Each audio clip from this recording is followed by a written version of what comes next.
intake filter housing is off. Manifold's gonna go off. Checking oil pressure sensor back, and then we're just gonna start bolting on the turbo stuff, and then build the down pipe that goes there, boost pipe from there to there, and then from there, I don't know if you can see there, gonna come to the turbo here.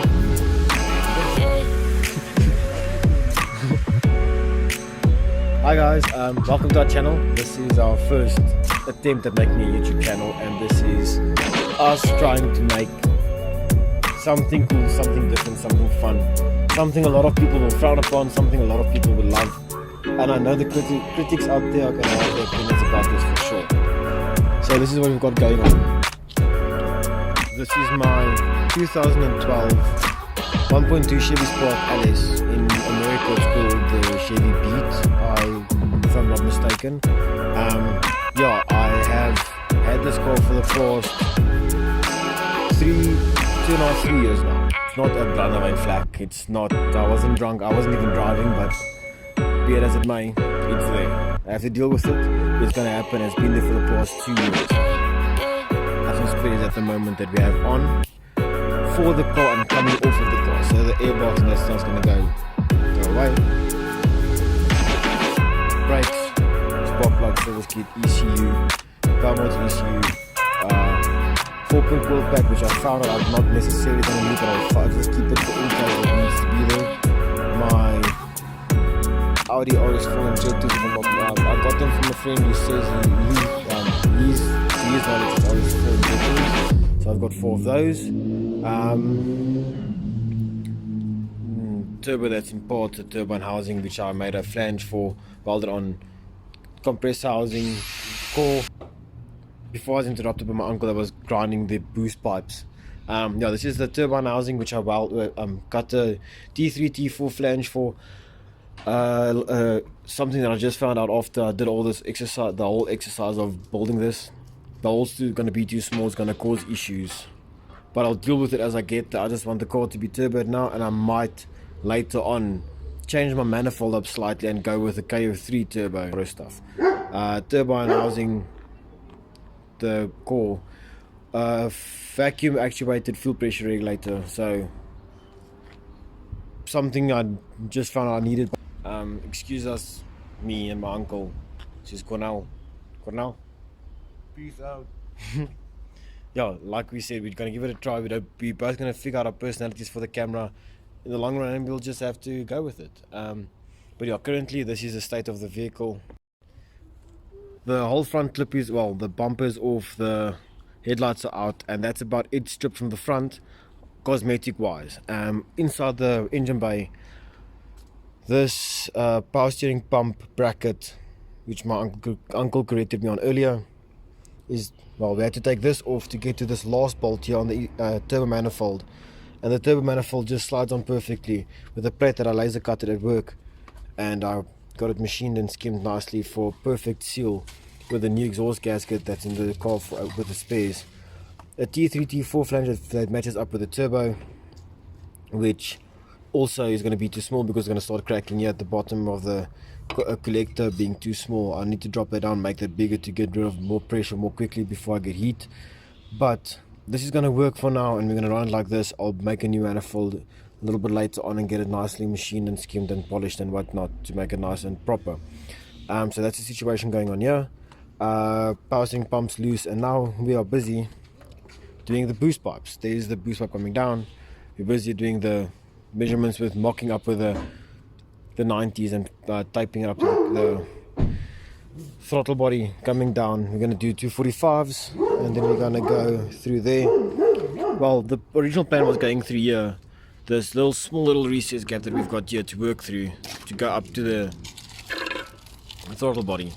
But as that's not going to work, we have to go around the what do you call this again? The front clip, the cradle, the radiator cradle with a bash bar. So we have to go around this, come up here, and still have to fit back the headlight to see if you can fit underneath the headlight coming up with 245s and meeting up there with another 45 going in, or maybe even just leaving the 90 there. And with the whole placement of the turbo, we'll get the turbo on to do the the measurements for this side, and like pick you guys up back there. But for the time being, we're gonna go and sit down and do some measurements, do some cutting, do some working, and figure out a way to get everything assembled and to see if everything works. I'm gonna put you guys down for like a time lapse. Watch us carrying on our exercises on the car.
Without anything being set up or being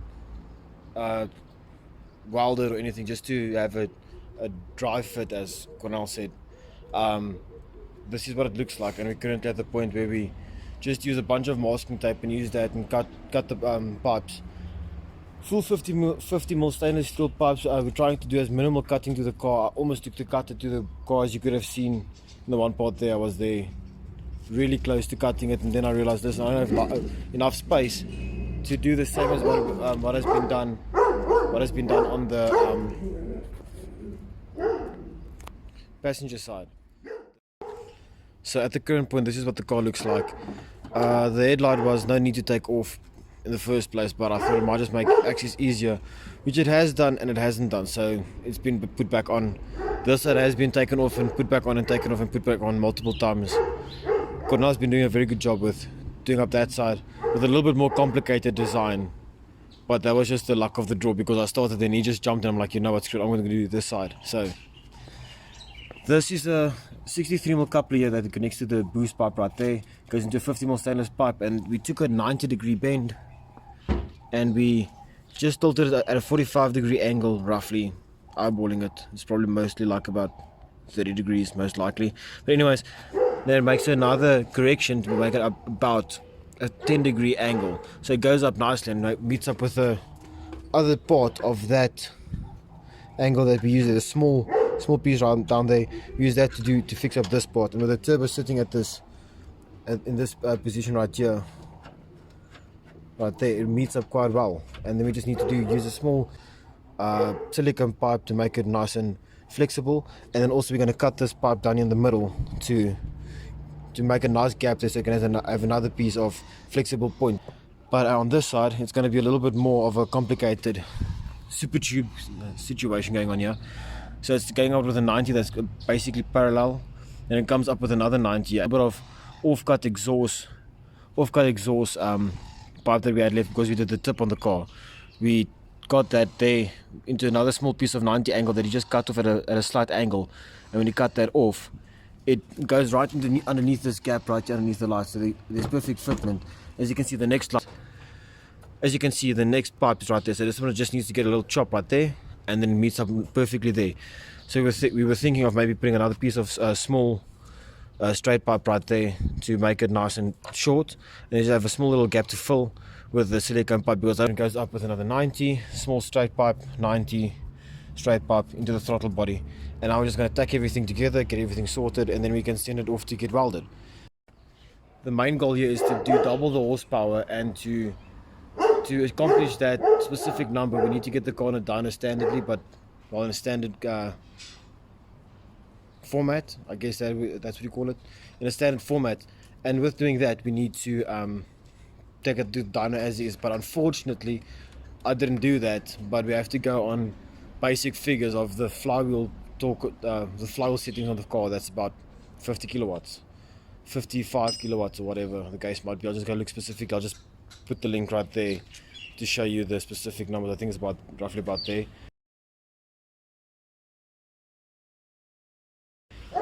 62-ish kilowatts, I think. But I'll link it right here in the video. Anyways, so double the horsepower is going to be on the flywheel. Drop it down. Well, it's going to be about 110 kilowatts on the flywheel. You lose a couple of percentage of the power through the drivetrain and everything. So the target here is about 90, maximum 90 kilowatts on the wheels. The boost pressure that I'm aiming for and being safe at is 0.5. Well, the target's 0.5. We'll just have to see how it performs under that. But yeah, so this is the whole situation that we have with the car, and this is what we're going to do. Boost pipes on, drop the sump, tack the boost pipes, and then mark the sump foot to get the return feed welded onto the sump for the return from the turbo. So as things go, we are making some pretty good progress, and that's going to be the next phase. I'll give you guys an update as soon as we get some big stuff done.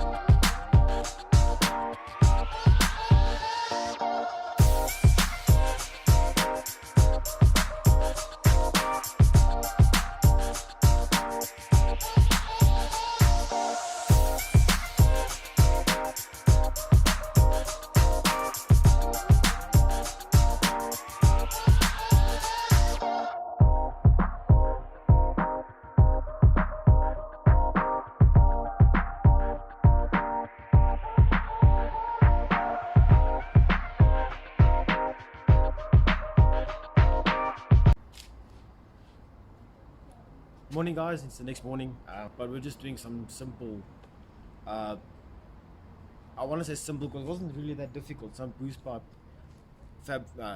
mocking up. So these were the pipes that we prefabbed up this yesterday afternoon, the Saturday 20th of February, today's the 21st. I'm just doing the date thing to see how long it really takes now, how long it takes to really finish this car. I'm going to put everything in the stamp because my whole goal is to transform this whole car in a year. I've got a big vision for everything going forwards, and with all the fabrication work and all our DIY stuff, just how hard can it really be? That's the motto, because it can't be that difficult, because you can just use basic normal household stuff, well, basic stuff they can get at a hardware store. Like we've got a couple of builders right in our vicinity here. We've got a couple of easy access places for basic maintenance things and basic upkeep and cutting and welding and fabrication, all the necessary steelwork equipment. But what we did was we'd use masking tape and stainless steel 90-degree bends to to mock up our boost pipes. That's the term that the Americans use. So I'm mock up is to the yeah. So we're mocking up our pipes. So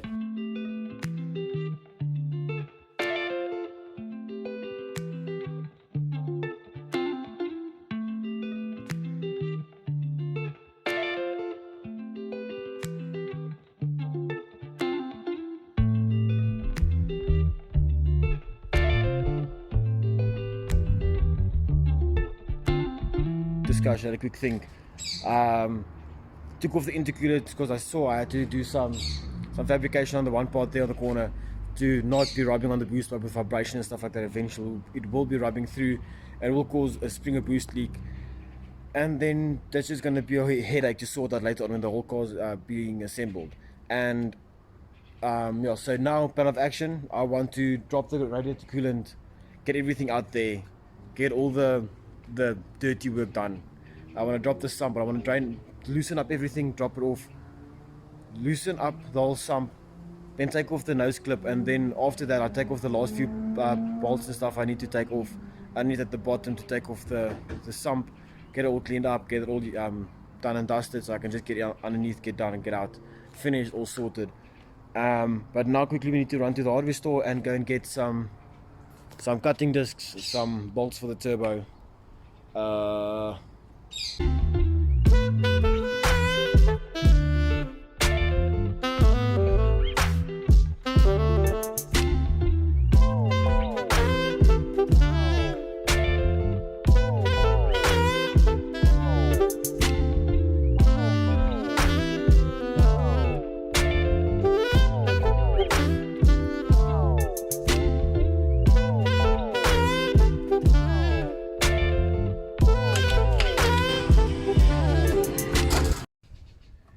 In order to remove the sump, you have to remove all these bolts.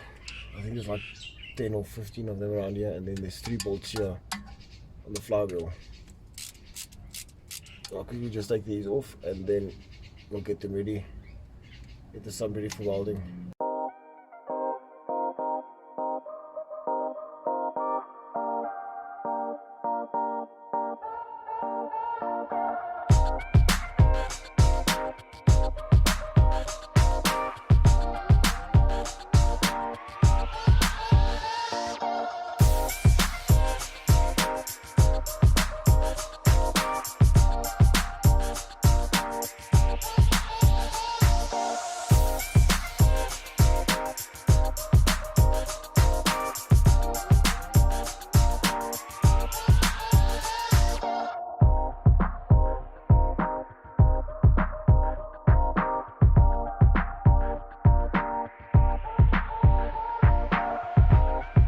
Giving you guys a quick update, and after the whole half an hour, 45 minutes of struggling without getting the sump off, we're going to do what we need to do anyways, is to take off the front, the whole dash bar of the car. So we are going to do that now, and we have to take off, disconnect everything, degas the AC lines, take off everything, and then drain the coolant.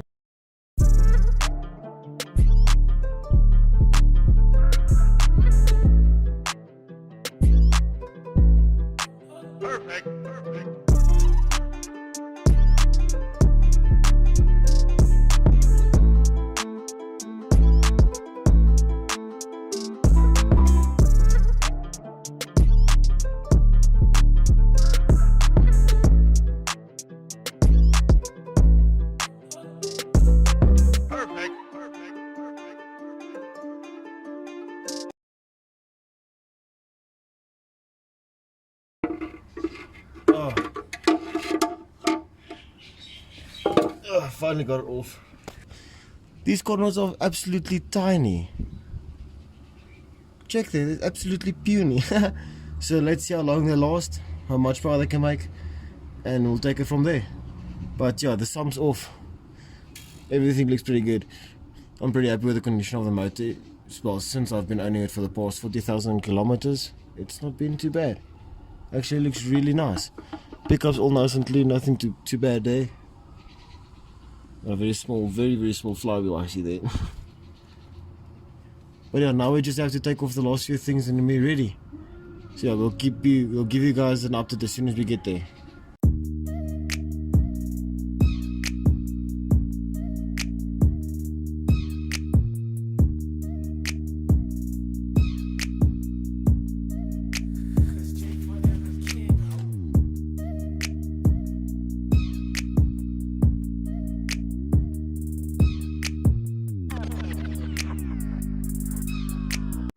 A quick update for you guys, just to get back to whatever's been happening. Fuel rail has been an absolute pain in the ass to fix. We took the sump off, we put all the old bolts back at the sump guard, or the sump guard, sorry. All the sump bolts put back there just so they don't get lost. We took off the intake manifold. The first 2 bolts here on the fuel rail was no issue to get off, these 2. But the third one at the back, that was a little bit of a mission because there was a fuel air sensor and vacuum lines running at the back here, so I couldn't get my hand in there properly. But we got it off eventually, and now we just have to... Yeah, the camera died on us in about 3 hours ago. We already packed up shop and everything like that, and just got a few little things that we had to address. A few things that we had to see and sort out for tomorrow to get everything ready to get welded. I'm going to go and get everything sorted for the turbo core in the meantime at work tomorrow, and then I'll keep you guys posted as from there. I'm going to be spending every night for the next week or so at the car, me and my uncle. But yeah, just got off a lacquer shower, nice and fresh, nice and clean. So now we can all just sit down and relax and have a wonderful day. Please guys, if you enjoyed the video, enjoy the content, please like and subscribe and comment. If you guys think there's anything that I'm doing wrong, anything that you would like to advise me with, or anything that you guys would like to know, please drop a comment. We are still busy working on a name for the channel, but we are currently working on a title called Positive Pressure. See, if you got something else in mind as names, throw it out there, subscribe and like the channel. Like Kazi said over here, if there's something bother you or you can correct us on, you're more than welcome to like and leave a comment at the bottom. Peace out, boys. See you on the next one.